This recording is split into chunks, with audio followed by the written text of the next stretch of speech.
je crois très sincèrement, très profondément que si on est fidèle à soi et qu'on fait quelque chose qu'on défend, auquel on croit et qu'on est authentique dans cette démarche, ça peut pas être mal reçu. Au pire, les gens n'adhèrent pas à notre vision, mais si on l'a fait avec vraiment professionnalisme, amour, sérieux et qu'il y a une histoire, une réflexion derrière, je voyais pas comment j'allais pouvoir me faire, entre guillemets, «saquer». Du coup, j'ai proposé un récital, complètement pas classique.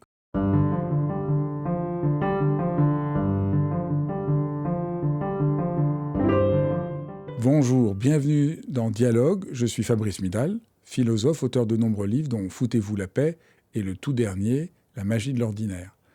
Dans cette émission, j'aime aussi inviter des gens qui témoignent de comment être soi, du chemin de leur vie qui les ont amenés à pouvoir trouver leur voie. Et aujourd'hui, je reçois Marina Viotti, que vous connaissez peut-être, qui est une des plus célèbres chanteuses lyriques d'aujourd'hui. Vous allez voir, c'est passionnant.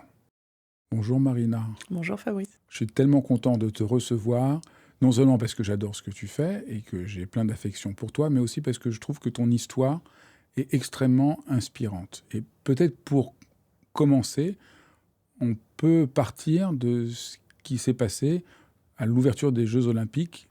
Comment tu t'es retrouvée là et qu'est-ce que tu y as fait? C'est une très bonne question parce que, je ne sais pas exactement comment je me suis retrouvée là, au sens où je ne sais pas qui a donné mon nom. Je le saurai probablement jamais, mais je sais pourquoi je me suis retrouvée là. Donc j'ai chanté avec le groupe de métal Gojira, devant la conciergerie, en flammes, en sang, pour rappeler la Révolution française, avec, Marie-Antoinette décapitée, dès le début, de façon, très théâtralisée. N'oublions pas que c'est Thomas Joly qui mettait en scène les JO et que c'est un metteur en scène. Je faisais le lien entre cette chanson révolutionnaire qu'on avait retravaillée version métal et l'opéra Carmen, parce que selon lui, en fait, c'est la révolution qui a amené à l'égalité, peut-être la liberté, l'amour. Donc c'était un message auquel, en plus, je crois. Et je me suis retrouvée là parce que en France, je crois que l'ambassadrice la plus connue pour parler de réunir les genres, de l'épique, du métal et du classique, c'est probablement moi. C'est-à-dire que j'en parle depuis toujours. C'est vraiment quelque chose qui me passionne, à quel point on peut en fait créer des univers en mélangeant les genres, les gens.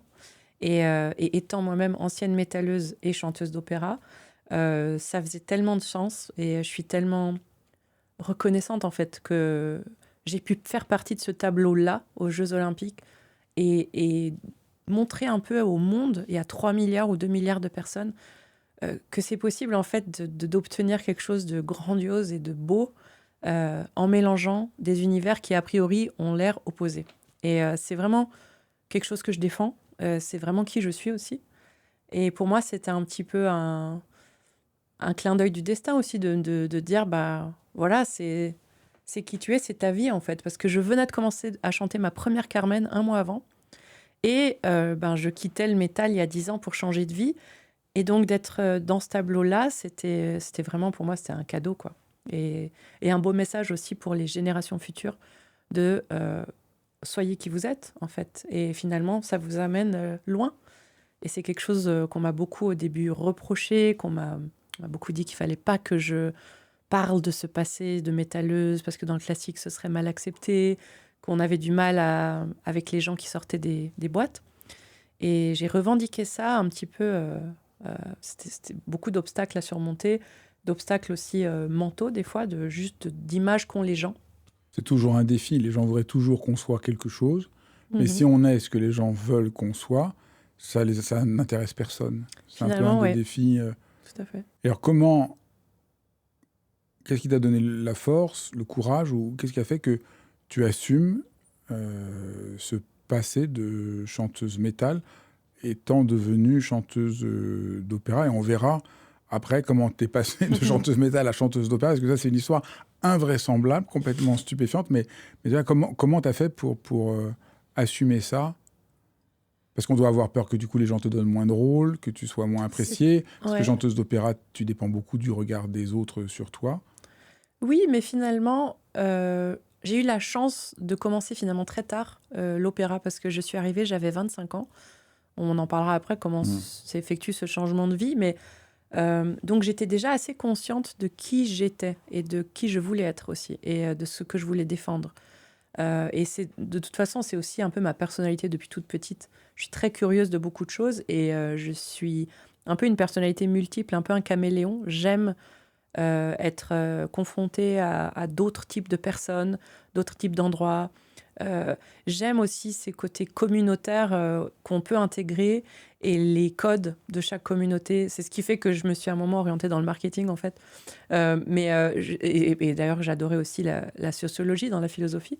Ça m'a toujours passionnée et du coup, ça fait vraiment tellement partie de qui je suis que je me suis dit, au début, j'ai essayé de cacher ça. Donc, je suis arrivée à Vienne, en Autriche, gothique, tatouage, piercing, gros écarteurs dans les oreilles, énormes cheveux noirs, franges, un peu comme aujourd'hui au niveau ici, mais avec un autre look là.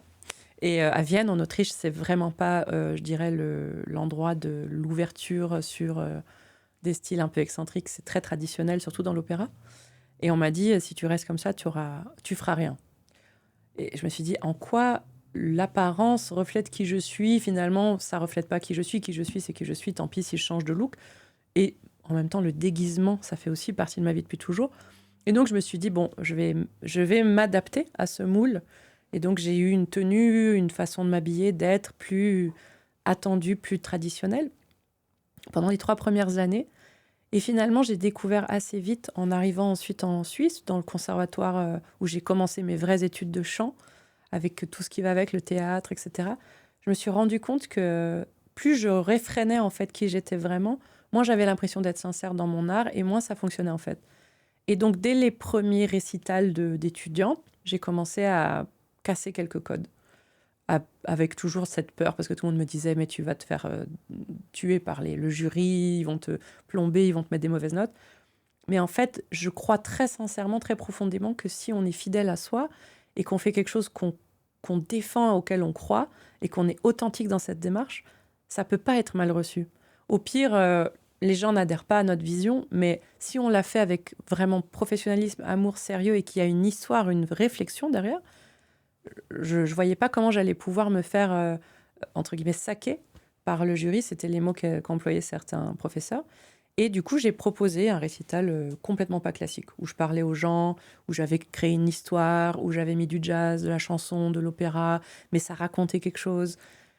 Et en fait, ça a été très, très bien reçu et même encouragé. Et ça a donné suite pour plein d'autres gens, après, à cette possibilité finalement de créer quelque chose de nouveau. Et là, je me suis rendu compte qu'en fait, c'était un besoin presque dans l'univers de l'opéra. En tout cas en Suisse, dans beaucoup de festivals, on me proposait des cartes blanches parce que le public peut-être avait envie de quelque chose de nouveau. Ah bah tiens, Marina, elle va nous créer un truc. Et moi, j'ai des idées tout le temps, donc j'étais trop contente d'avoir cette possibilité-là. Et j'ai très vite eu cette image finalement de chanteuse d'opéra, mais un peu hors box, hors boîte. Et ça me va très bien. Et après, je me suis dit, on peut pousser les choses encore plus loin. Et encore aujourd'hui, j'essaye vraiment de... Mon but, c'est d'ouvrir, en fait, d'ouvrir à tout le monde, d'ouvrir les genres, d'ouvrir les cœurs, mais d'ouvrir aussi peut-être une curiosité. Et je me rends compte que finalement, on est plusieurs à faire ça et que c'est non seulement bienvenu, mais nécessaire aussi. Et ça fait avancer les choses et peut-être que c'est une des clés pour renouveler un public qui a du mal à revenir à l'opéra. Comment tu as eu l'idée de t'engager dans la musique enfant et de faire du métal? Alors, au tout début, faut vraiment partir de... Je suis née d'un père chef d'orchestre et d'une mère violoniste. Donc, je suis littéralement née dans la musique, c'est-à-dire que mes parents, qui avaient à l'époque vraiment pas beaucoup d'argent, me mettaient dans le couffin, dans la fosse d'orchestre. Donc, je suis vraiment... c'est Obélix, quoi. Je veux dire, je suis née dedans. Ça a fait partie de mon univers depuis toute petite. On est 4 enfants, donc j'ai 3 frères et sœurs. Et on est vraiment... on a été bercés par ça, puisque mon père, qui était du coup quelqu'un d'assez unique, finalement, ou de rare, avec le recul, maintenant je le vois, puisque je fais partie de ce milieu, emmenait en fait toute sa famille avec lui en production. Donc les 4 enfants, ma maman, la babysitter, toutes les valises, et on partait, dès qu'il partait plus longtemps que 2 semaines, on partait avec lui. Donc on a vécu dans des tas de pays différents, on était scolarisés en école publique en France, mais il nous laissait partir tant qu'on gardait le niveau. Et donc j'ai vécu à la fois dans cet univers à l'époque, en plus, les costumes, c'était encore des grands costumes d'époque. Les maquillages étaient vraiment outranciers pour qu'on voit de loin. C'était toute une autre façon de faire du théâtre. Et je voyais ces divas que je voyais depuis le public. Et après, je les voyais de près, ça faisait peur. Elles avaient ces immenses sourcils, des immenses yeux, ces perruques incroyables.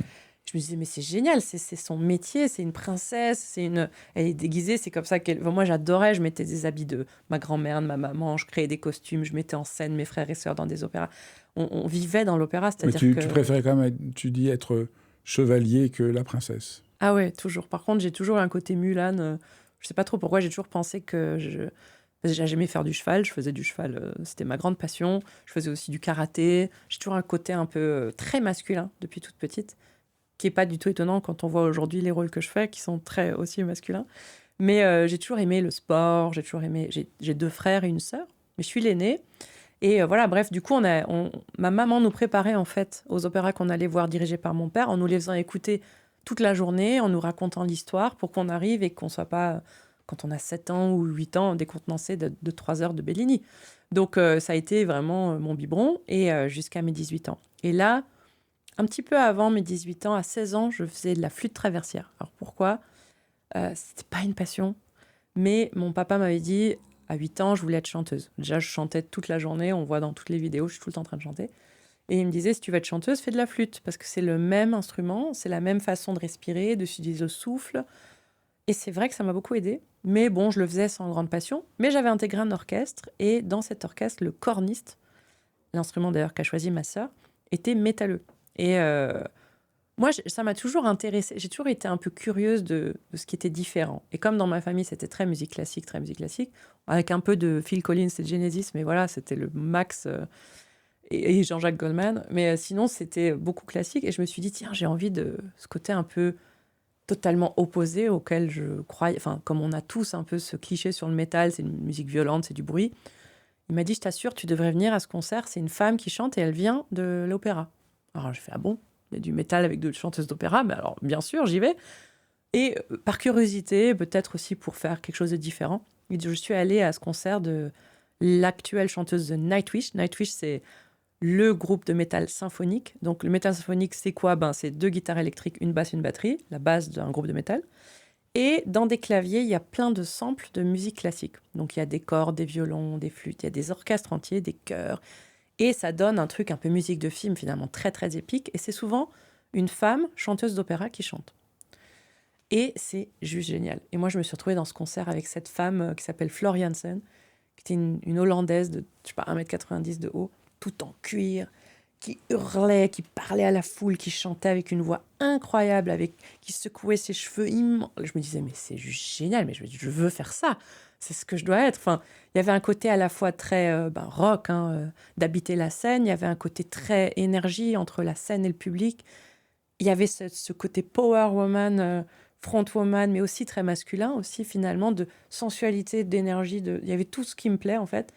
Et le lendemain, j'intégrais un groupe. Et j'avais 16 ans. Mon père, très ouvert d'esprit, m'avait fait construire dans la cave une salle insonorisée pour qu'on répète.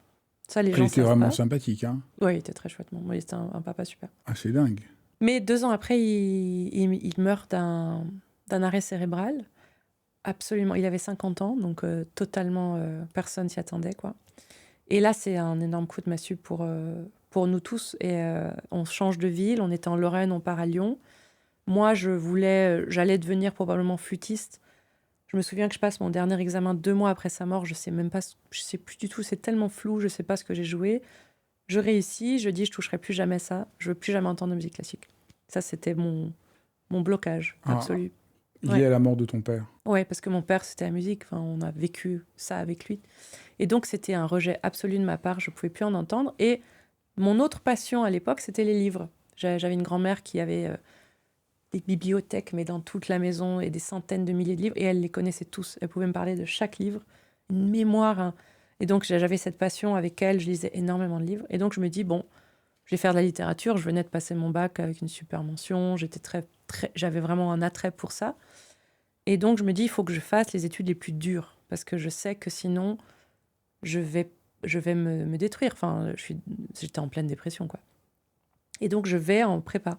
Je suis acceptée au lycée du Parc à Lyon en prépa littéraire en Hippocane, qui sont des études qui sont déjà très difficiles quand on va bien, mais quand on n'est pas bien, c'est vraiment, vraiment très difficile. Mais comme je suis très compétitrice et que j'ai un truc où j'ai toujours envie de prouver à moi-même et aux autres que je peux le faire encore mieux, je me suis dit, je sentais que c'était la chose qu'il me fallait. Et première année catastrophique. En même temps de ça, j'intègre un groupe de métal qui tourne pas mal. On enregistre un album et on part à peu près tous les week-ends en tournée. Donc, il faut imaginer que je suis en Hippocane. Pas facile de faire les deux ensemble. Voilà. Mais je pense que c'est ma thérapie. Clairement, j'ai besoin des mots, j'ai besoin de la réflexion. Puis je me mets en philosophie, en spé philosophie. Et en même temps, j'ai besoin de hurler je pense, cette colère, cette tristesse, d'écrire mes textes et de les balancer comme ça. Avec le métal, c'est quand même la musique parfaite pour ça. Donc, je me retrouve tous les week-ends en concert dans des endroits devant 50 personnes, souvent totalement bourrées à 2 heures du mat. Voilà, ça, c'est la vie d'un métalleux, quoi. Donc, je prends ma voiture, je fais 10 heures, j'arrive en Bretagne, on chante devant personne, on dort dans des endroits pas possibles, on repart et le lundi matin, je suis en Hippocane. Donc, pas le type classique de l'élève d'Hippocane, mais puis en plus, je suis très, très, très dark à ce moment-là, très, très noire.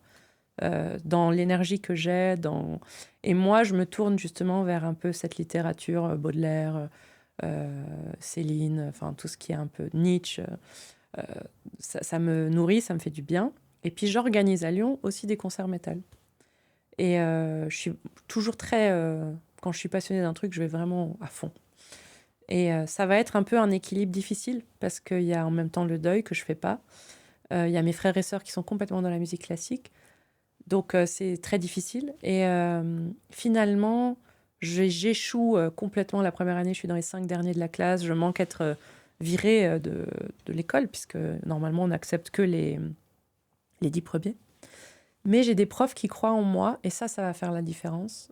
J'ai 2 profs de littérature et de philosophie qui sont mes grands supporters, alors que vraiment, j'ai pas des résultats à la hauteur, mais je sais pas ce qu'ils voient en moi à ce moment-là. Je suis déléguée de classe, je suis très investie pour mes camarades, donc peut-être c'est ça, je sais pas. Et du coup, comme ils croient en moi, je passe, et là je me dis, ok, il y a des gens, ils se sont battus pour moi, je dois les rendre fiers, quoi. Et ça va m'aider beaucoup à m'en sortir. Je vais vraiment commencer à travailler beaucoup plus, et de fil en aiguille, je fais une 3e année, et là je suis admissible à l'ENS, donc je réussis.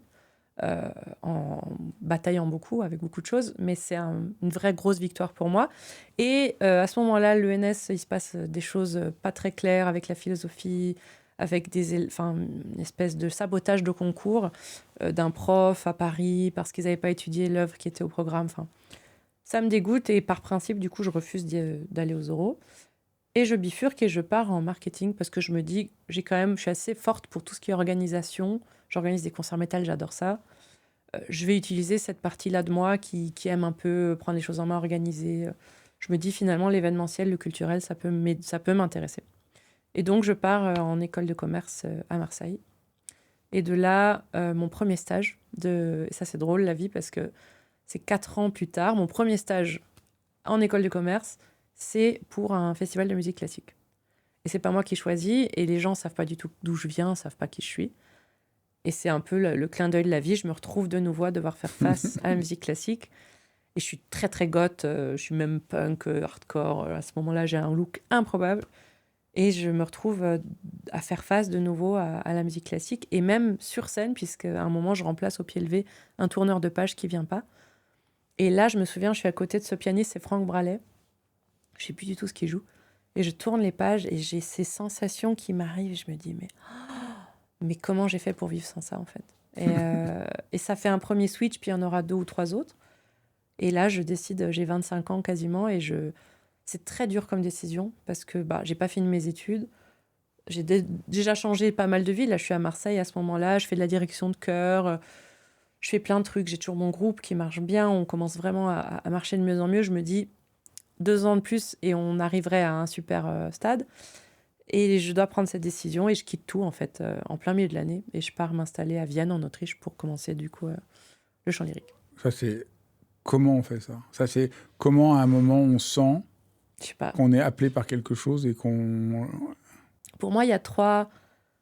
Moi, je crois beaucoup aux signes. Alors, c'est peut-être des signes peut-être que moi, je vois, mais je me dis, il y a ce premier stage déjà. Je me dis non, mais voilà. Après, je vais à Vienne. Mon frère est à Vienne dans l'orchestre. Et il est percussionniste à cette époque. Maintenant, c'est un chef d'orchestre. Et on va voir un opéra qui s'appelle Simone e Boccanegra, qui est l'opéra de Verdi que mon père a le plus dirigé, que je connais par cœur, et qui raconte l'histoire d'un père et de sa fille. Alors pour moi, c'est la triple difficulté d'accepter d'aller à cet opéra. J'en ai pas écouté depuis 5 ans à ce moment-là à peu près. Et là, après le premier acte, je fonds en larmes. Je peux plus me reprendre en fait. Et je sors de la salle, on est à Vienne et ma maman me court après, elle me dit « Mais qu'est-ce qui t'arrive ?» Je lui dis « Mais c'est ça que je dois faire en fait. » Et il y a une évidence, depuis toujours de toute façon, je sais que c'est ça que je dois faire. Mais là, il y a un manque, il y a quelque chose qui m'appelle. Et il y a le troisième élément, c'est qu'une prof, je dirige des chœurs. Et du coup, je dirige, mais je chante. Et puis à un moment, pour montrer quelque chose, mon prof me dit « Mais c'est bien ce que tu fais, hein, mais tu devrais vraiment être chanteuse en fait. » Je dis « Mais je chante dans un groupe de métal. » Il me fait « Non, non, non.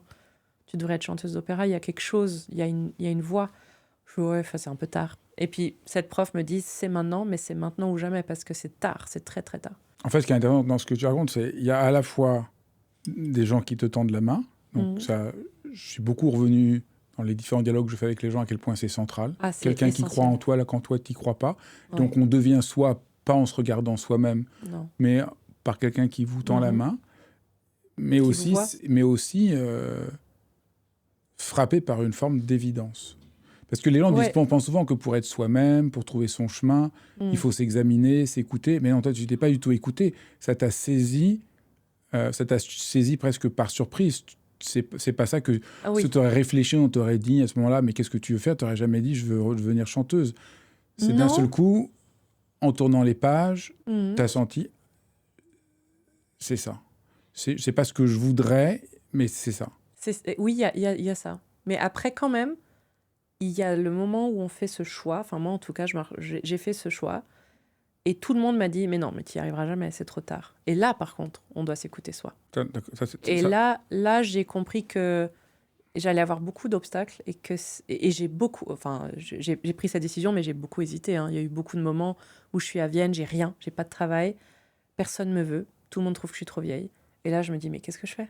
25 ans, décider d'apprendre à chanter, quand la plupart des chanteuses chantent depuis déjà... Voilà, 10 ans, oui, au moins 10 ans. En tout cas, 6 ans. Et tout le monde me dit non. Et là, je me dis, mais qu'est-ce que je fais ? J'ai tout quitté, j'ai rien. Et personne veut, aucun des professeurs vraiment solides ne veut te donner des cours. Ne veut même m'entendre. Et donc, je me dis, mais... Et en plus, il faut dire aussi, non seulement tu es âgé, mais les gens pensent que comme tu as chanté du métal, ta voix est foutue, parce que tu as tellement crié, et donc tu ne pourras plus jamais chanter. Et donc, les gens ne veulent même pas t'écouter, parce que de toute manière, tu es foutu. Alors oui, et d'ailleurs, c'est drôle, puisqu'il y a la seule prof, finalement, qui va me donner ma chance, qui va être ma prof, Heidi Brunner, quand on parle de rencontre. Elle me dit, mais avant toute chose, tu fais des radios de tes cordes vocales. Parce que ça sert à rien qu'on travaille sur un instrument qui est foutu. Et donc, je me retrouve à aller faire des radios. Et puis, ça va très bien, mes cordes sont nickel. Et là, elle me dit, OK, chante-moi un truc de ton groupe. Et là, il faut imaginer, je suis dans ce salon à Vienne, tout en parquet, velours. Et je suis en train de lui hurler mes trucs. Mais je hurlais, mais je chantais aussi. Il y avait beaucoup de moments où je chantais avec ma voix claire. On appelle ça claire. Ma voix normale, en fait. Et là, c'est drôle parce qu'elle me dit, mais en fait, tu as une voix lyrique. Juste, tu savais même pas, mais en fait, ta technique, c'est une technique lyrique. Et bien sûr, ça fait sens parce que toute ma vie, j'en ai entendu. Donc forcément, j'ai imité quelque chose que j'avais entendu toute ma vie. Et donc, du coup, il y a beaucoup moins de travail que prévu, ce qui est une bonne nouvelle. La moins bonne nouvelle, c'est qu'il va falloir que je fasse beaucoup de sacrifices parce que je ne peux que prendre des cours privés avec cette prof. Et là, la vie est incroyable parce que tout le monde me dit, tu vois, tu as perdu du temps à aller faire des études de lettres. C'est grâce à ça que j'intègre le lycée français de Vienne en tant que prof de littérature, parce qu'une prof est partie, ils n'ont personne. Moi, je mets un CV pour être surveillante. Ils m'appellent, j'ai 25 ans, et j'enseigne à des 16-18. Et je suis en prof en 5e, en seconde, en terminale. Et là, je pense que dans ma vie, j'ai deux calls. Il y a la chanteuse, mais il y a l'enseignement. Ça me passionne. Je suis faite vraiment, je pense, pour ça. J'adore transmettre, j'adore les gens, en fait. Donc... les jeunes, le dialogue avec eux, j'ai tellement aimé, j'ai failli même, parce qu'on m'ont proposé de me titulariser au bout de 2 ans, et j'ai dit, vraiment oui, mais j'ai fait tout ça, il faut que j'aille au bout d'abord de ça. Et d'ailleurs, aujourd'hui, l'enseignement fait beaucoup partie de ma vie, dans le chant. Mais voilà, du coup, la vie est bien faite, parce que tout mène à quelque chose. Alors, comment tu réussis à devenir chanteuse ? Donc, il y a les cours avec ce professeur. j'intègre plusieurs chœurs, le chœur de l'Opéra de Vienne. Et il faut que je raconte cette anecdote parce que je suis la fille d'un grand chef, genre très, très connu dans le milieu du classique, que tout le monde adorait. Donc, il y a une des grandes raisons pour lesquelles j'hésite beaucoup aussi au début, c'est comment je vais faire face à mon nom et à mon père, et comment je vais me construire un prénom, et est-ce que les gens ils vont m'écouter juste parce que je suis sa fille, et qu'est-ce qu'ils vont attendre de moi par rapport aux autres. Enfin, il y a des vrais questionnements qui sont pas simples. En plus de tous les gens qui me disent que de toute façon ça sert à rien, que c'est trop tard. Heureusement, j'ai une maman qui est une femme extraordinaire et qui va me dire, écoute, maintenant t'es là, tu vas au bout, t'essayes, tu verras bien. Il y a personne d'autre qui sait. Et donc, je me souviens que je m'inscris pour cette audition des chœurs de l'Opéra de Vienne, où moi, j'ai été depuis que j'ai 7 ans. C'est-à-dire que mon père a dirigé là toute sa vie. Je connais l'opéra comme ma poche. Et de me retrouver dans ce théâtre, après qu'il soit mort, ou voilà, donc je me dis, oh là là, j'espère que personne sait qui je suis. Donc, je me souviens que je donne pas mon nom, là, mais il faut quand même bien que je monte mon passeport d'identité à l'entrée. Et on me dit, voilà, l'audition, c'est 5e étage, la salle des chœurs. Donc, j'y vais. Et je me souviens, j'ouvre la porte, je vois la scène, je lève la tête et il y a un énorme poster de mon père, mais juste en face de moi. Mais énorme. Et en fait, il y a tous les chefs d'orchestre morts dans cette salle.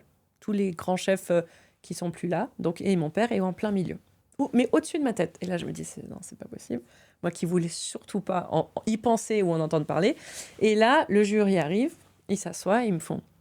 Il vous regarde. Et là, je me dis, oh, c'est pas possible. C'est tout ce que je voulais éviter. Et là, il commence à me parler de cette tragédie, à quel point tout le monde ici a été dévasté. Et moi, je suis là, mais comment je vais faire pour chanter? Je suis en train de lutter là contre des émotions qui sont en train de me prendre. J'ai pas du tout envie de penser à ça avant de chanter. Chanter, c'est lié directement à notre âme, à notre profonde, à notre être. Et je suis là, non, n'y pense pas. Et en fait, je me dis, mais comment on peut ne pas penser à l'impact que ça va avoir? Évidemment, après, ça avait été terrible pour vous. Ben oui, c'était terrible, c'était il y a 5 ans, ça l'est toujours d'ailleurs. Est-ce qu'on peut passer à autre chose? Est-ce que je peux maintenant vous chanter Erda dans Rheingold? Donc voilà, c'était... Et en fait, vraiment, depuis toutes les auditions que j'ai faites, ça a toujours commencé comme ça. Et c'est presque ma private joke avec moi-même, de à quel moment on va me parler de mon père? Ah bah oui. Et donc, les gens me disent, oui, mais tu as eu beaucoup de chance parce que grâce à ton père, toutes les portes étaient ouvertes. Oui, mais il fallait quand même affronter tellement de choses à chaque fois que ces portes s'ouvraient. Une pression 10 fois plus grande, des attentes 10 fois plus grandes. Et cet amour qu'ils avaient pour lui et l'attente, du coup, qu'ils avaient envers moi. Et jusqu'à ce qu'on me réinvite dans les théâtres, j'ai toujours pensé que on m'avait invité que parce que j'étais sa fille. Donc, ça a été aussi tout un travail de se dire, ah, mais en fait, du coup, je vaux quelque chose, j'ai un prénom. Mais il fallait pour ça qu'un théâtre me réinvite, parce que s'il me réinvite, là, je me dis, bon, c'est que ça va, je dois avoir fait du bon boulot. Donc, ça a été une construction lente. Donc, après cette expérience de Vienne, je voyais bien que j'irais nulle part, parce que j'avais pas de structure, j'avais pas de réseau, j'avais rien. J'avais beaucoup de choses dans la littérature, mais pas du tout finalement dans l'opéra, à part l'opéra de Vienne, mais dans les chœurs. Et c'est pas ce que je voulais. Et du coup, ma prof m'a dit, va en Suisse. Je suis suissesse, après, j'ai un passeport suisse. Et là, il y a une super prof, auditionne pour elle. J'y vais. À l'époque, j'étais avec quelqu'un qui avait un travail à ce moment-là en Suisse, donc je me dis c'est l'occasion. J'auditionne pour cette prof. De nouveau, des rencontres. Brigitte Ballet, incroyable mezzo-soprane. Elle me dit, écoute... Donc j'auditionne, elle pleure, parce que c'est une personne très, très sensible et émotive comme moi. Et elle me dit, mais pourquoi tu viens pas au Conservatoire de Lausanne? Je dis, bah j'ai 29 ans, il y a un moment... j'ai 28 ans. C'est bon, ça fait depuis 18 ans que je suis en études, j'ai pas envie de refaire 5 ans d'études. Elle me dit, mais j'ai une place, si tu veux, j'organise une audition. Et moi, j'ai encore toute ma vie à Vienne, j'ai mes cours, j'ai mon appart. Je dis, ok. Et puis, je me retrouve là, auditionnée devant tous les profs de l'EMU, la Haute École de Musique de Lausanne. Et ils me prennent directement en master parce que j'ai la chance d'avoir fait un bachelor en flûte. Donc, j'ai plus 5 ans à faire, juste 2. Et là, je me dis, mais c'est de nouveau, changement de vie. Il me laisse 1 mois pour venir m'installer en Suisse. Donc, je rends mon appart, j'annule tous mes contrats. Je déménage en Suisse. La Suisse, c'est très cher. J'ai rien, j'ai pas d'argent. De nouveau, je me dis, comment je vais payer tout ça? Et de nouveau, et là, la vie fait que, enfin, pas la vie, non. J'écris à 300 chœurs de Suisse. Tous les chœurs de Suisse romande. Il y en a énormément. Et j'écris, voilà, je suis alto. À l'époque, j'étais alto, j'avais pas d'aigu. et je cherche du travail. Donnez-moi n'importe quoi comme passion de bac. Voilà, j'ai besoin de travailler, j'arrive en Suisse. Voilà. La Suisse, c'est petit. Sur 300, il y en a 10 qui me répondent. Sur 10, il y en a 3 qui m'écoutent. Sur 3, il y en a 2 qui me prennent. Mais ces 2-là, je chante avec eux. Et ça commence à faire boule de neige. Et je vais faire tous les concerts possibles dans des endroits improbables, dans des hôpitaux, dans des golfs, dans des hôtels privés, des trucs où les gens vous écoutent pas, vous faites de la background music. J'aurais vraiment tout fait. Mais je me suis dit, il n'y a pas de petits concerts. Dans chacun de ces événements, il y aura peut-être une personne. Et c'est exactement ce qui s'est passé. Il y a toujours eu une personne qui, après, a parlé de moi, qui m'a... Et en fait, ça s'est allé super vite. Et l'école était juste géniale. Donc, tu as beaucoup appris. Ouais, d'expérience, de gestion de tellement de choses, de stress, de créer des projets. Après, ce que je trouve passionnant dans ton histoire, c'est comment tu as réussi à trouver les aigus. Alors, d'ailleurs, peut-être on peut expliquer. Ah oui. On peut expliquer. Ça, c'est un sacré challenge. Oui, on peut expliquer. Donc, parce que quand on ne connaît pas du tout la musique classique, qu'est-ce que c'est voilà. Alors, moi, du coup, donc dans les femmes, dans les voix de femmes dans l'opéra, il y a plusieurs catégories et sous-catégories. Les principales, c'est soprane, donc c'est celles qui ont des aigus, mezzo et contralto. Contralto, c'est la voix la plus grave des femmes, et mezzo-soprano, c'est celle qui est entre le grave et l'aigu, ou qui plutôt va du grave à l'aigu. C'est une voix un peu plus chaude, un peu plus obscure, un peu plus sombre que celle de la soprano. Et moi, j'aurais voulu être mezzo-soprano, justement. Mais pour être mezzo-soprano, il faut avoir les graves d'un contralto et les aigus d'une soprano. Et moi, j'avais que les graves. J'avais pas d'aigus du tout. Et on ne trouvait pas pourquoi. On peut pas arriver à chanter dans les aigus comme ça s'apprend pas. Ça s'apprend, si, ça s'apprend, mais il faut... toi, tu n'y arrivais pas. Moi, j'arrivais pas parce qu'en fait, à l'époque, je savais pas pourquoi. Maintenant, je sais. Parce qu'il y a plusieurs techniques vocales. Et moi, j'avais une technique un peu qu'on dit à l'allemande, très à l'arrière de la gorge. Et donc, mon son était vraiment là, dans cette région-là. Et ça, c'est le son grave, en fait. Tu peux montrer jusqu'où? Oui. Par exemple, si je fais...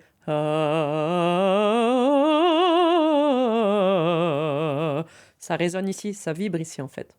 Et les aigus, ils sont dans les harmoniques qui sont plus dans le masque. Ça, c'est vraiment du résumé. Le masque, c'est ça. Ah. C'est des résonateurs qu'on a là. Par exemple, si je fais « moi », c'est tout de suite, ça perce. Ça vous fait... Si je fais « ta », ce son nasal, comme on entend quand on va en Italie ou en Espagne ou en Amérique, c'est ce son qui est très... c'est en fait le métal de la voix, c'est les harmoniques aiguës de notre voix. Et moi, j'avais rien du tout ici. Donc, je chantais très... un peu comme on se pourrait penser, une voix un peu russe. C'est aussi une façon de parler qu'on a en France. Ça vient beaucoup de notre langue, de notre physionomie. Donc moi, j'étais très centrée dans la gorge et la poitrine, la voix de poitrine. Et j'avais pas cette résonance-là. Plein d'années d'études et tu n'arrives pas à avoir dans les aigus. Et en fait, parce que j'étais que dans des écoles de chant qui focus là-dessus. Et c'est un jour, en allant voir un prof espagnol en Italie, qui me dit « Mais t'as pas d'aigus ?» Je dis « Non ». Et du coup, j'étais condamnée à chanter que des trucs de vieilles, c'est-à-dire que des rôles de vieilles dames, des rôles qu'on fait en fin de carrière. Et j'étais là, mais je vais quand même pas faire que des servantes et des sorcières toute ma vie, tu vois. Et finalement, ils me disent, écoutez, si vous voulez, on va faire 2 exercices. Ça va être affreux, vous allez détester. Mais je vous garantis que vous allez monter dans les aigus. Je suis alors, franchement, voyons ça. Et il me fait faire, j'essaie de pas faire trop fort, mais un truc vraiment affreux de nasalité extrême, parce que comme j'avais rien là, donc c'était, je me souviens très bien, ça s'appelait Di Primavera, mais il fallait le faire vraiment comme ça. Donc je faisais Di Primavera, une voix de canard. Et moi je fais ah non mais c'est affreux, je veux jamais chanter comme ça. Il me dit attends, et on monte et je monte. Et là je sens des sensations que j'ai jamais eues. Genre il y a tout qui commence à vibrer dans mon visage. J'ai l'impression que tout ça c'est libre, il y a pas de poids. Je dis qu'est-ce que c'est que ce truc? Puis à la fin il est sur le piano, il fait là tu crois qu'on est où là? Et je lui dis je sais pas, on doit être à là, sachant que ma note la plus aiguë, c'était un sol. Le sol, c'est là, mais après, il y a encore tout ça. Et j'étais arrivée encore plus haut qu'une soprano. Et là, il me dit, t'es à contre-ré. Contre-ré, c'est presque la reine de la nuit. C'est très, très haut pour une mezzo, ça c'est même... Et là, je le regarde et il fait, maintenant, ça, c'est le chemin. C'est bien sûr pas le résultat, tu vas pas chanter comme ça. Mais tu dois développer ça. Ça va te prendre 1 an, tu vas chanter moche, tu vas pas aimer. Mais ça va changer ta vie. Et donc, j'ai de nouveau fait un choix de me dire, bon... C'est une histoire de dingue. Voilà, Ouais. avant qu'on aille plus avant, juste, on est dans une impasse et il y a quelqu'un qui a une solution. Ah non, et mais c'est... c'est juste... Pour moi, c'est Dieu à ce moment-là, on doit dire. C'est dingue. Donc après, tu prends cette décision complètement incroyable de pendant 1 an... Chanter avec beaucoup de masques, et c'est pas très beau. Mais d'un coup, tout mon répertoire change. Parce que c'est chanter avec le masque, donc c'est chanter de manière un peu nasale. Voilà. Très nasale. Donc c'est pas très agréable, mais ça permet de monter... Ça va déverrouiller en fait tous ces résonateurs. Et donc tu prends... Là, il faut avoir beaucoup de courage. Il faut avoir beaucoup de courage parce que j'aimais beaucoup plus ma voix d'avant. Et il m'a dit, t'as le choix. Soit tu gardes ta voix d'avant, c'est très joli avec un piano, tu pourras faire un répertoire de lead russe, allemand, voilà. Soit tu fais ce choix-là, parce qu'il me dit là, ta voix, elle passe pas à 5 mètres. Parce que bien sûr, c'est une voix qui est très pour soi. En fait, on aime s'entendre. Quand on est un chanteur, on s'écoute. On s'écoute, mais nos oreilles, c'est pas ce que les gens entendent. Donc moi, je m'entends très bien, mais je projette pas ma voix si j'ai pas d'harmonique, en fait. Et c'est ce que j'ai compris parce que je suis allée voir juste après, et ça m'a convaincue, je suis allée voir un Strauss. Il y avait 2 chanteuses. Il y en avait une qui était très imposante, et j'avais vu la répétition, elle avait une voix, j'étais là, waouh, c'est énorme, ça faisait énorme. Une énorme voix. Et l'autre, elle avait l'air d'avoir une beaucoup plus petite voix, mais très métallique. Et je trouvais pas ça beau. Et après, je suis allée dans le public pour le soir de la représentation. Et c'était l'opposé. Celle qui avait une voix énorme, en fait, on ne l'entendait pas. Et celle qui avait la voix la plus laser, elle passait comme ça. Bah, et j'ai fait, ah ok. Et là, j'ai compris, en fait, mais c'est presque de la physique. C'est tellement logique, finalement, quand on y pense. Et j'ai dit, ok, je vais sacrifier peut-être une grande partie de la richesse et de la chaleur de ma voix. Mais je la retrouverai, parce que je sais comment ça fonctionne. Maintenant, il faut que je comprenne ça, et après, je ferai un... Et maintenant, c'est ce que j'ai fait. J'ai contrebalancé un peu le tout, pour avoir à la fois la profondeur et ça. Mais depuis, j'enseigne cette technique, et elle est à 100%, c'est 100% de réussite. Tous les élèves qui viennent me voir, j'ai pas d'aigu, je fais « Ah, alors ça tombe bien, parce que j'ai la solution ». Et je suis tellement heureuse de pouvoir apporter ça à des gens qui n'ont pas à attendre, comme moi, 5-6 ans que quelqu'un comprenne. Et c'est fou, en fait, mais c'est passionnant. Alors comment, à partir de là, donc tu as dû travailler ta voix, comment tu commences à rentrer à l'opéra et chanter à l'opéra? Eh bien, l'école dans laquelle je suis, elle est à 200 mètres, même pas 100 mètres de l'Opéra de Lausanne. Et le directeur organise 2 fois par an des auditions. Donc j'y vais.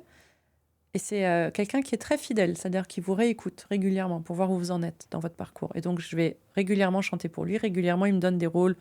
Alors de la marchande de journaux où je fais une phrase, à la troisième dame dans La Flûte enchantée, et plus tard à des rôles plus importants, en fonction de l'évolution. C'est beau, c'est une énorme chance. Il y a très peu de gens qui prennent ce temps-là. Je vais aussi faire tous ces projets improbables de l'école qui sont payés une misère, mais qui vont me permettre de faire mon expérience, justement. Je me souviens de ce golf où il n'y avait que des Ferrari et des Porsche en Suisse, hein, évidemment. Un golf incroyable et tout. Et ils voulaient vraiment une chanteuse d'opéra. Je prépare tout un récital avec une thématique, avec ma pianiste. On est toutes jeunes, c'est la 3e année d'études. Et on y va. On ne nous sert pas un verre d'eau. On nous met dans un coin. Personne... Je parle un peu à des gens. Ah oui, moi j'adore l'opéra, j'adore l'opéra. Je commence à chanter. Tout le monde s'en va. Tout le monde quitte la salle pour aller sur la terrasse pour discuter. Littéralement tout le monde. Et là, je fais wow. Et je regarde la pianiste, je fais ok, on a fait notre récital devant personne. Et ça vous apprend beaucoup de choses. Et là, je me disais un jour, j'aurai un nom où je pourrais à ce moment-là me lever et partir. Mais ça apprend l'humilité, hein, ça apprend aussi que finalement, des fois, on va dans des campagnes devant des gens qui connaissent rien du tout, qui vous écoutent, mais qui reçoivent ce que vous voulez leur donner, mais avec une ouverture d'esprit comme ça. Et des fois, on est dans des milieux où les gens, ils prétendent aimer ça, et en fait, c'est plus un univers social. Et finalement, il y a de tout dans chaque public, mais ça m'a vraiment appris. Je suis allée dans les prisons, je suis allée dans les hôpitaux, je suis allée dans plein d'endroits avec cette école, et j'ai découvert des publics très, très différents, avec des récitals que je créais qui étaient justement très ouverts. Et ça a été le début, je pense, de qui je suis aujourd'hui dans la musique classique, ou de qui j'ai envie d'être. Donc tu deviens donc chanteuse d'opéra. Voilà. Et je voulais venir sur un aspect que les gens qui connaissent pas forcément l'opéra ne savent pas. C'est que tu chantes beaucoup de rôles dans lesquels tu es souvent des hommes. Oui. Il y a une sorte de liberté par rapport au sexe qui est très étonnant dans l'opéra. Il y a des femmes qui jouent des hommes qui jouent des femmes. Exactement. Et je trouvais que ce serait intéressant pour ceux qui ne connaissent pas forcément que tu racontes ça. Oui, je trouve que c'est un des éléments hyper modernes de l'opéra finalement. Dans ma catégorie de voix dont je parlais tout à l'heure, la mezzo-soprano, comme on a une voix un peu grave, c'était un peu coutume, à l'époque de Mozart par exemple, de faire en sorte que les jeunes garçons, comme quand on est un garçon et qu'on a 14 ans, la voix mue, on ne peut pas vraiment chanter. C'est vraiment la période la pire pour chanter, parce que la voix change. Donc dans ce cas-là, on prenait des mezzos, donc des femmes avec des voix graves comme moi, pour jouer des jeunes hommes. Pour faire le contraste entre un homme mature sur scène, un homme mûr, un homme adulte, et un adolescent. Qui, en fait, quand on est adolescent, on passe d'une voix féminine à une voix masculine, un petit peu, si on fait des clichés. Et du coup, alors, j'ai lu certaines recherches qui parlent du fait qu'en fait, c'est aussi parce que, du coup, les hommes voyaient des femmes ils voyaient leurs jambes sur scène, puisque du coup, les rôles pantalons, forcément, on montre un peu de jambes. Donc, c'était aussi une des raisons, apparemment, pour laquelle on aimait bien mettre des mezzo-sopranos pour chanter les rôles de garçons. N'empêche que j'ai énormément de rôles très différents en tant que mezzo. C'est-à-dire qu'à la fois, puisqu'on a cette voix un peu plus chaude, plus grave, on a plein de rôles très sensuels, comme Carmen, par exemple, qui est la femme fatale par excellence. On a des rôles de méchante, du coup aussi. On a des rôles de garçon. On a des rôles de guerrière. Et donc, en fait, moi, je suis juste tellement soulagée et contente d'être une mezzo. Parce que quand on est une soprano, on a beaucoup moins de variété de rôles. On est souvent l'héroïne un peu victime de son destin, d'une maladie, d'amour. Et ça je trouve que ce serait un peu triste pour moi à jouer. J'aurais beaucoup plus de mal à jouer ces personnages-là que les personnages que j'ai dans mon répertoire. Et je trouve ça hyper enrichissant parce que, par exemple, pour jouer Carmen, j'ai appris beaucoup de choses sur ma propre féminité.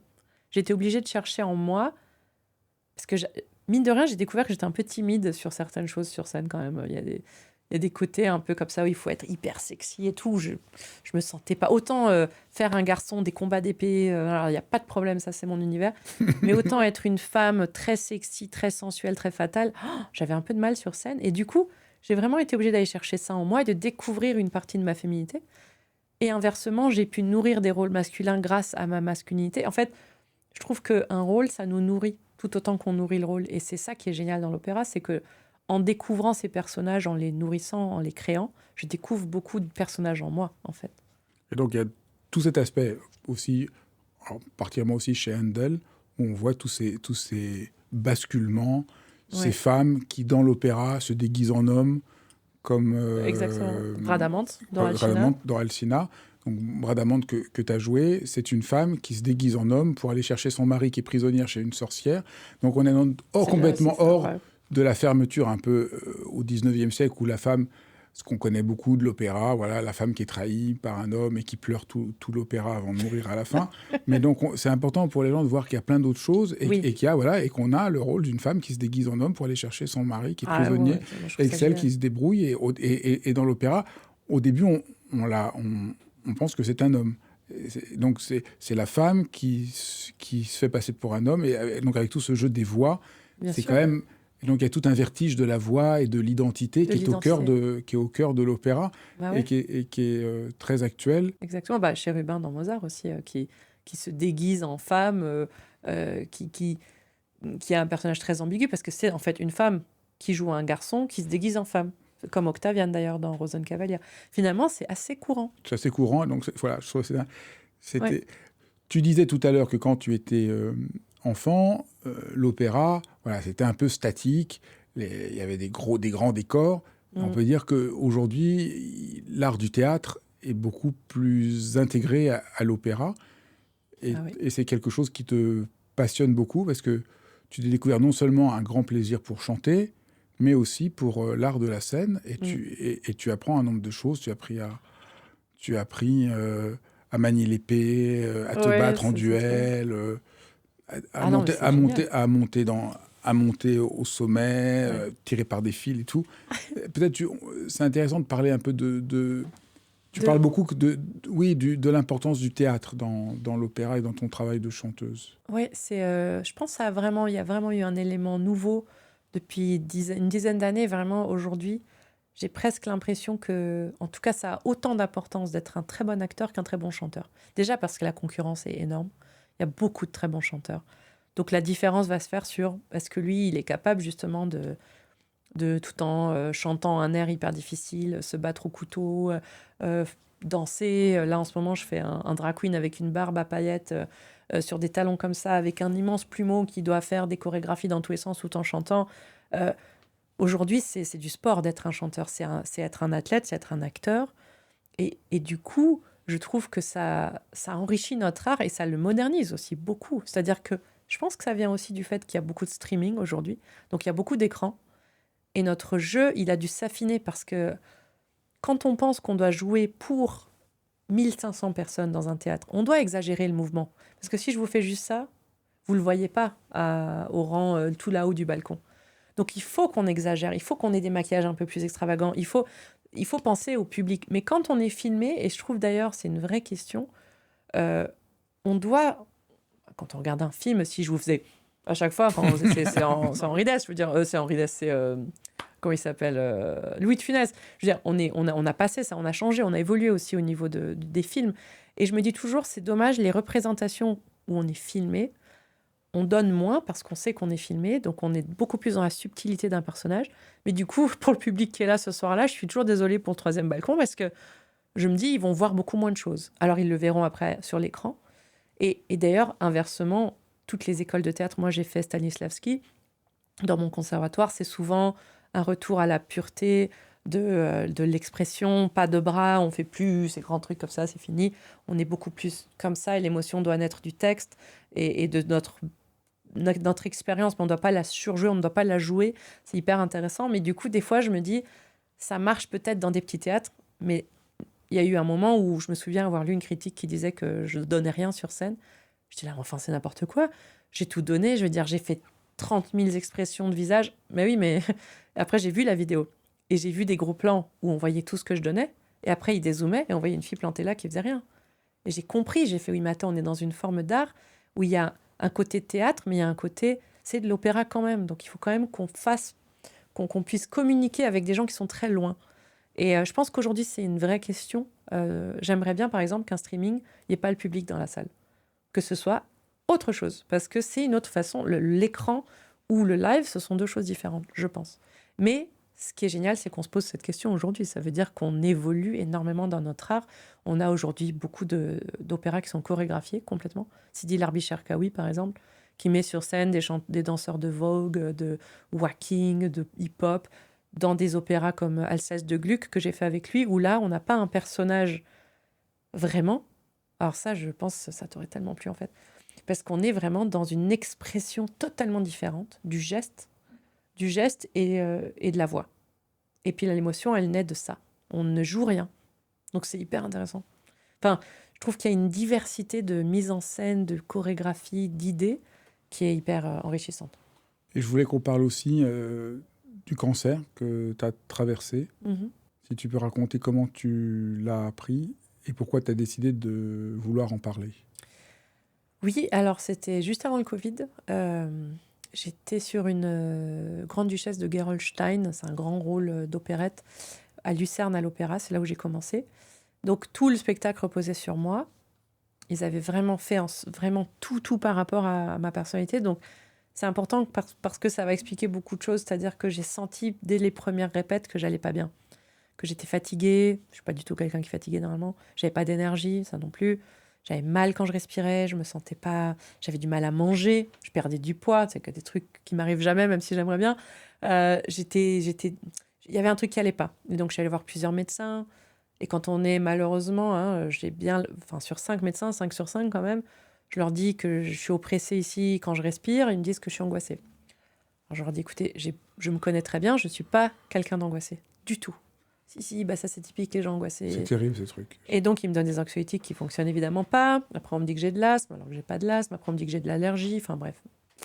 Les reflux, enfin je dis mais je connais très bien mon corps, je suis une chanteuse d'opéra, je vous dis qu'il y a un truc qui va pas. Personne me croit, finalement je sais qu'il faudrait que je parte à l'hôpital, mais je peux pas quitter cette production, puisque tout est vraiment un travail d'équipe, voilà, et que je fais le personnage principal et que je me dis, oh, je peux pas faire ça, enfin, la culpabilité, tout ça. Ça, c'est vraiment quelque chose que j'ai appris aujourd'hui, qu'en fait, on devrait toujours passer en priorité notre santé, notre corps, nous-mêmes. Mais donc, bref, finalement, je tombe dans les pommes le jour de la première, en plein spectacle. Enfin, j'avais un corset en plus, enfin l'horreur. Je peux plus respirer. Et là, on m'emmène à l'hôpital. Et là, en fait, ils me disent que je vais rester plus longtemps que prévu parce qu'il y a un énorme masse dans mon thorax. Donc, je le savais, en fait. Ça fait 2 mois que je sais que j'ai un truc dans le thorax. Ça fait 2 mois que je le dis. Mais là, au moins, on fait une image et on voit un truc, mais énorme comme ça. Et en fait, là, pendant 2 semaines, le temps qu'ils fassent la biopsie, on me dit tout. On me dit que je vais mourir. On me dit que je trouverai jamais plus ma voix, que je chanterai plus jamais. Si jamais je mourrais pas, en tout cas, voilà, c'était impossible parce que c'était clairement un cancer. Et qu'en plus, du coup, chimiothérapie, radiothérapie, ça allait forcément avoir un impact vu qu'elle était très haute sur mes cordes vocales qui sont juste là, quoi. Donc voilà, heureusement, là, j'écoute pas grand monde. Je suis entourée de ma famille et je dis, moi, tant que j'ai pas un résultat, je vous crois pas, en fait. C'est mon côté j'ai un côté très rationnel que les gens connaissent peu, parce qu'on me voit surtout, je pense, pour quelqu'un de créatif, mais je suis très, très rationnelle. Heureusement. Et du coup, finalement, dans ma malchance, grande chance, c'est un lymphome de Hodgkin. C'est-à-dire que c'est un cancer qui se soigne à 98%. Donc, on sait comment soigner. C'est pas drôle, hein, c'est 8 chimios, 15 radios, mais rémission normalement complète. Donc, moi, on me donne un plan. Moi, je suis taureau, de signe du zodiaque, donc j'y vais, quoi. Je pose pas de questions, j'y vais, je me mets en mode guerrière. Et le seul truc, c'est que je suis essoufflée, mais c'est terrible parce qu'en fait, ça a attaqué mon poumon gauche qui a développé une pleurésie. C'est une infection de la peau qui entoure les poumons. Traviata, elle meurt de ça dans l'opéra. Donc, je connais bien le nom. Et c'est assez intéressant si on cherche un peu pourquoi la manifestation, c'est la pleurésie. Les Chinois pensent que c'est dans la philosophie chinoise ou la médecine chinoise, ils pensent que la pleurésie, ça vient de quand on n'a pas assez pleuré. Forcément, ça me rappelle quand même beaucoup le deuil de mon père, le fait que justement, j'ai pas pleuré. Je me dis, il y a peut-être des choses. Là, c'est l'émotion. Le thorax, c'est l'émotion. Est-ce qu'il y a eu des choses que j'ai pas, peut-être je sais pas, je me pose beaucoup de questions à ce moment-là. Et je décide de créer quelque chose en attendant, parce que c'est un peu long, 6 mois d'arrêt. Et surtout, je décide de ne pas en parler à personne de monde de l'opéra, parce que je veux pas qu'on me mette l'étiquette cancer, malade, potentielle morte, non fiable, qui serait sûrement arrivé si j'avais dit ça, sachant que j'étais au tout début de ma carrière. Je me suis dit, j'ai mon début à la Scala en novembre. Je finis ma chimio en septembre, enfin ma radiothérapie. Je veux être à la Scala en novembre. Je veux pas que si je leur dise ah oui d'ailleurs j'ai un cancer, ils annulent. Enfin clairement, c'est parce qu'on sait jamais. Donc je me suis dit bon, je dis rien. Donc j'avais ma perruque qui ressemblait un peu aux cheveux que j'ai aujourd'hui, et je me suis rasé le crâne en pensant que j'allais perdre mes cheveux. Je les ai jamais perdus. Donc ça c'est typiquement moi aussi. J'aime bien prendre action avant qu'il se passe des trucs, mais bon.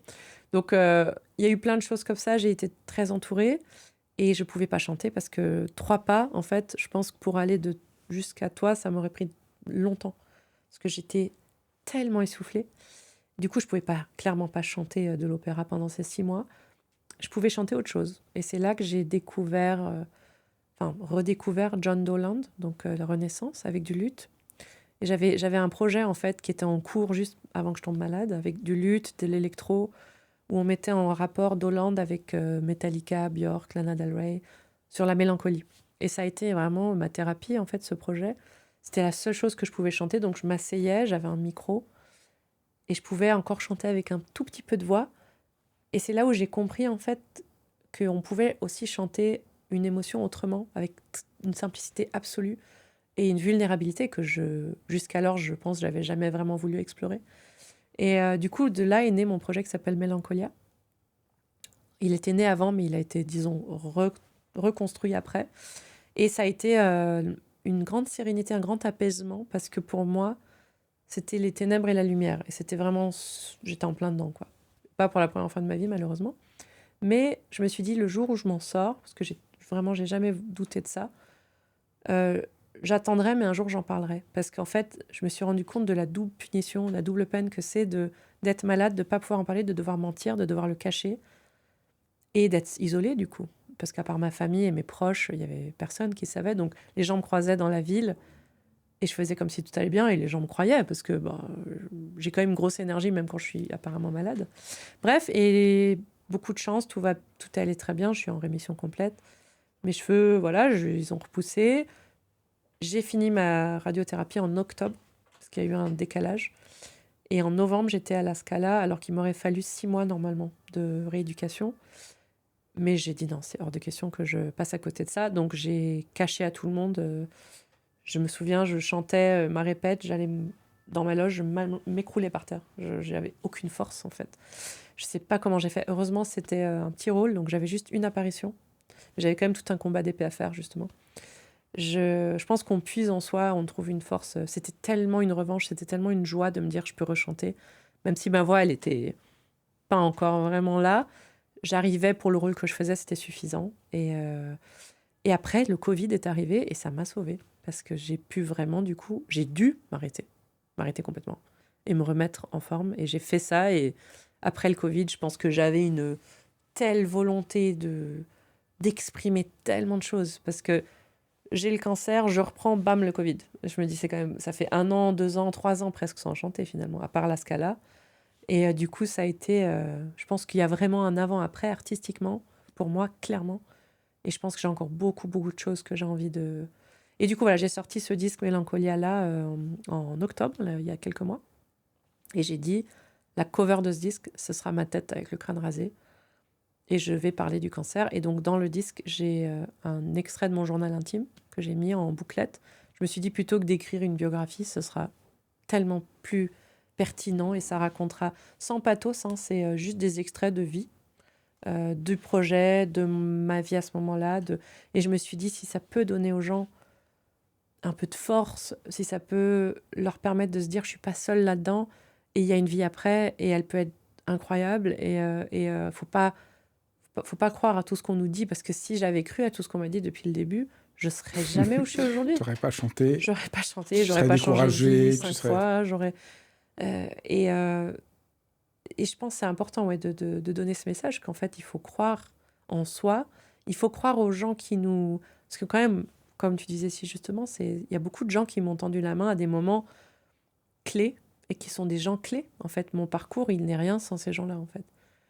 Euh, et je pense que la vie nous guide. Moi, j'ai vraiment une foi en ça parce que j'ai rencontré les bonnes personnes au bon moment, mais j'ai aussi provoqué ces moments. Donc, il y a aussi quelque chose en soi qui nous pousse. Je pense qu'on pourrait l'appeler le bourgeon, du coup, parce que ça m'a énormément parlé, forcément, ce livre. Parce que le découragement, il a été quand même très souvent là. Je veux dire, là, comme ça, on ne dirait pas, parce que je suis quelqu'un qui, je pense maintenant, qui a une soif de vivre qui est encore plus grande qu'avant, mais je l'ai toujours un peu eu. Mais je pense qu'il est nécessaire aussi pour qu'on...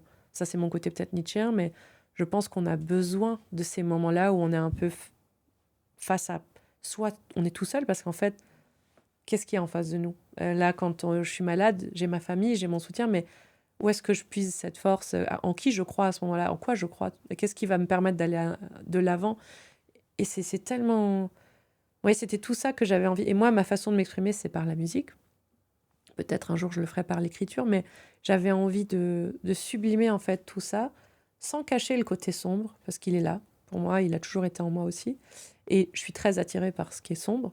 Et donc, dans ce disque, il y a ce côté sombre, et il y a ce côté aussi très lumineux. Parce que c'est ce qui me guide, en fait, aussi. C'est cette lumière, je pense, toujours. Et cet amour des autres et de la vie. Et du coup, voilà, je me suis dit, il faut être courageux. Ça reste courageux et ça reste risqué d'en parler aujourd'hui pour moi.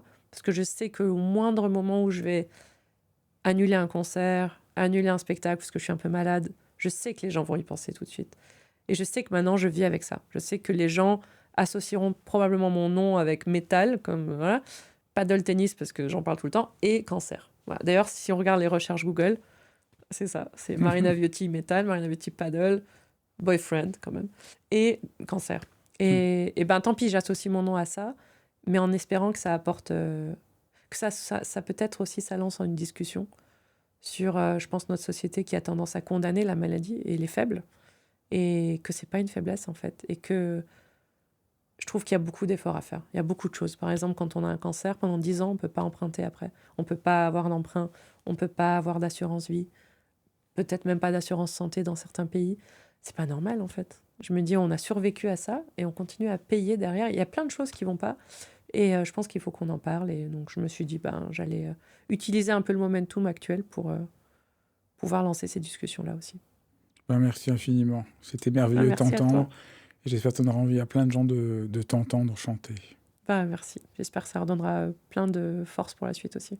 Merci d'avoir suivi cet épisode de Dialogue. N'hésitez pas à vous abonner et à me faire part de vos commentaires. J'ai toujours beaucoup de plaisir à vous lire. N'hésitez pas aussi à regarder l'autre chaîne. Vous savez, j'ai une deuxième chaîne YouTube et un autre podcast qui se nomme J'ai demandé à Fabrice, dans lequel je réponds à toutes vos questions. À toutes vos questions sur ce qui concerne notre existence. Eh bien, merci de votre attention. Je vous embrasse.